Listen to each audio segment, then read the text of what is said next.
The Rebel Capitalist Show. I'm really kind of trying to think through what the real economy is built on right now, because in a healthy economy, it's about creating goods and services, and that creates the consumption. You have to produce to consume.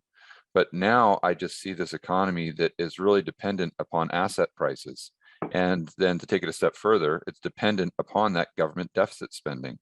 So if you take away the asset prices, I always try to do a thought experiment with my audience and say, let's just assume we went into a Japan type mode in 1990, where the stock market goes down by 50%, the housing market goes down by 50%, and just stays there for the next 10 years. What do you think that does to aggregate demand in the United States? And then you combine that with higher rates and the government having to tighten their belt and spend less, and that means a lower standard of living for quite some time. Yeah, it's very difficult. And I think that's where you'll see bigger government in other ways. Not the nice bigger government that everyone, both parties, pretending to complain, they both go along with it. I mean, let's say Democrats and Republicans are both fine with pandemic benefits and, 12.5% of GDP Sure. spent, raising in deficits the last couple of years. Enormous amount of deficit spending because it was free. I mean, no one's really going to object to free money, right? So as polarized as the parties are, no one's going to complain if everyone wins and no one loses, right? And that was one. Of course, we all became wards of the state, the richest people, the poorest people. So, but imagine now where all the decisions are different. It's not about distributing benefits, it's about distributing pain. And what does that do with partisanship? I think you can imagine, right? Well, give me an example. Can you give me an example of that, Neil? Well, imagine if it's now, we have to have some combination of benefit cuts and tax increases. No one's going to get any more benefits. See. No one's, in other words, we're distributing pain. We're not right. So how does that work out? I think it makes it a much more hostile environment politically. And it also increases the likelihood that one party, if it attains dominance, becomes essentially a one-party government for a while, right? Just to try to make things work. All of the fourth turnings become, to some extent, one-party governments, simply because the public demands that. It demands someone to come in and actually just do what you have to do, right? That was the Democratic Party in the 1930s. That was the Republican Party, obviously, in the 1860s. And that was the Patriots. I mean, you can go back. I mean, there was always one group which becomes dominant because extreme public measures have to be taken. And I think that's a case where you could argue extreme measures would have to be taken, whether people like it or not. Yeah, and then that maybe potentially gets you into that war type scenario that would be the conclusion of this fourth turning. Yeah, and whether that's a obviously you hate the scenario of having that be an internal war, right?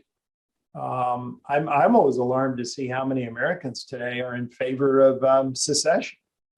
I mean, I don't know if you've been following those numbers, but they're scary now. They're still rising. Even after 2020, they're still rising, and not just among red zone states. I mean, because in blue zone states say, we could do so much more if we didn't have this weight around us, right, of these red zoners. Well, where is that going to go, right? I mean, seriously, I hate to even think about it. Yeah. Well, you think that potentially leads to another civil war? Well, that could, and then the problem is how realistically, how would that work? I mean, if you don't have sort of the central, the regional centralization quite, I don't know what that would look like. It wouldn't look like the American Civil War. Maybe it'd be more like the Spanish Civil War, something where you have different regions. Well, I don't know. I hate to even imagine. When I think that through, that's when I go back to the Revolutionary War and kind of that part of how they were referencing it, or how they're using the Civil War term, and how it's kind of that guerrilla warfare between the North and the South that you've talked about before. That's kind of, I see what is the highest probable outcome as far as how this would look in reality, because I don't think it's Texas, taking all their guns and trying to march up into Oklahoma or something like that. But it's maybe these dividing lines in the sand where you just kind of get these car bombs going off or these riots, looting. Even in the Civil War, you had a civil war. I mean, not capital civil war, but you had civil wars, right? Within the Union. I mean, look at Eastern Tennessee, where you had this enormous guerrilla war between, pro-Union and pro-Confederate, people in the backcountry there. Look at Missouri, look at these places. Look at Maryland. There was a lot going on, right? In the Revolution, when the British suddenly decided, we've been too nice with you guys. They brought in a new general, General Clinton, and he just said, okay, now we're going to really, we mean business now. We're going to go into the South because we think we can get more support there. And they did have support. They had support, particularly in the backcountry colonists, the backcountry settlers, who hated the plantation owners, right? Who were the guys who were running everything and basically treating them as second-class citizens. They actually had a fairly strong base of Tory or Loyalist support in the backcountry. And so that's how they got there. They organized, Loyalist units and so on. And it was an absolutely vicious guerrilla war in the South. And in addition, the British did something that Abraham Lincoln did later, and that is emancipate the slaves. So, I mean, he said emancipate the slaves. But you can imagine what that did to the plantation guys. That turned them even more solidly patriot, So eventually, not all of the plantation owners were totally on the side of the patriots, and it caused mayhem in the South. It was a terrible time.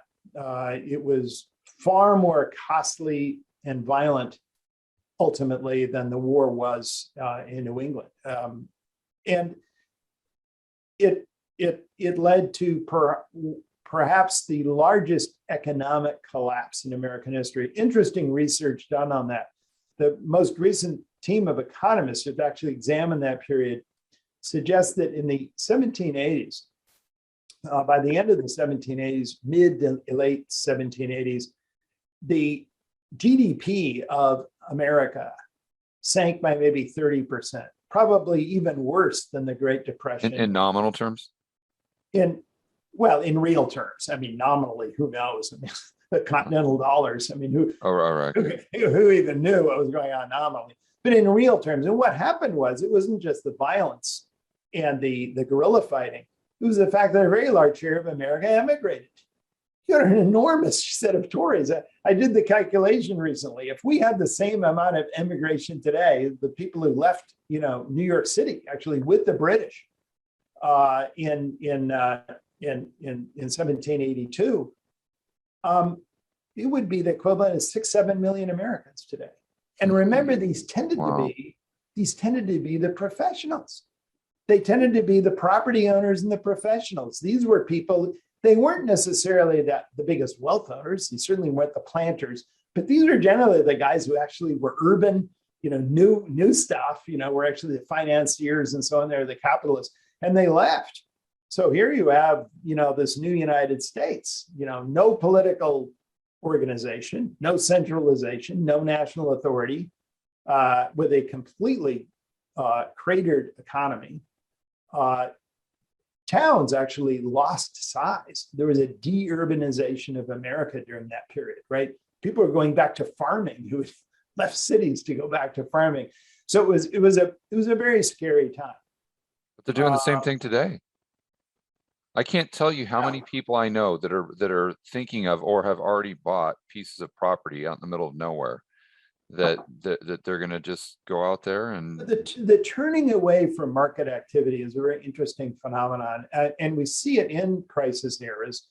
And typically what happens in the end of it, what we call a third turning, which is the pre-crisis era, we sometimes call that unraveling eras, right? Like the 1990s, early 00s, is that participation in the market economy reaches a fever pitch, right? Everyone wants to be paid for doing things, right? Everything is a transaction.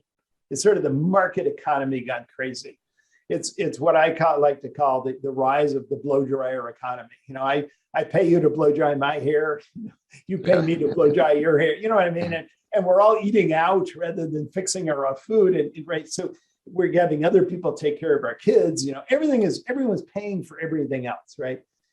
What happens during fourth trends? This happened during the Great Depression. You're right. This happened during the revolutionary period. Is that we go back to doing things outside of the market economy. We see that happening today. I mean, we see today the largest growth, most explosive growth in multi-generational households that we've seen since the 1930s. Right. Everyone today is living in these big households again. We see the regrowth of multi-generational families. Why do you think that single family homes, particularly larger homes, are now so expensive?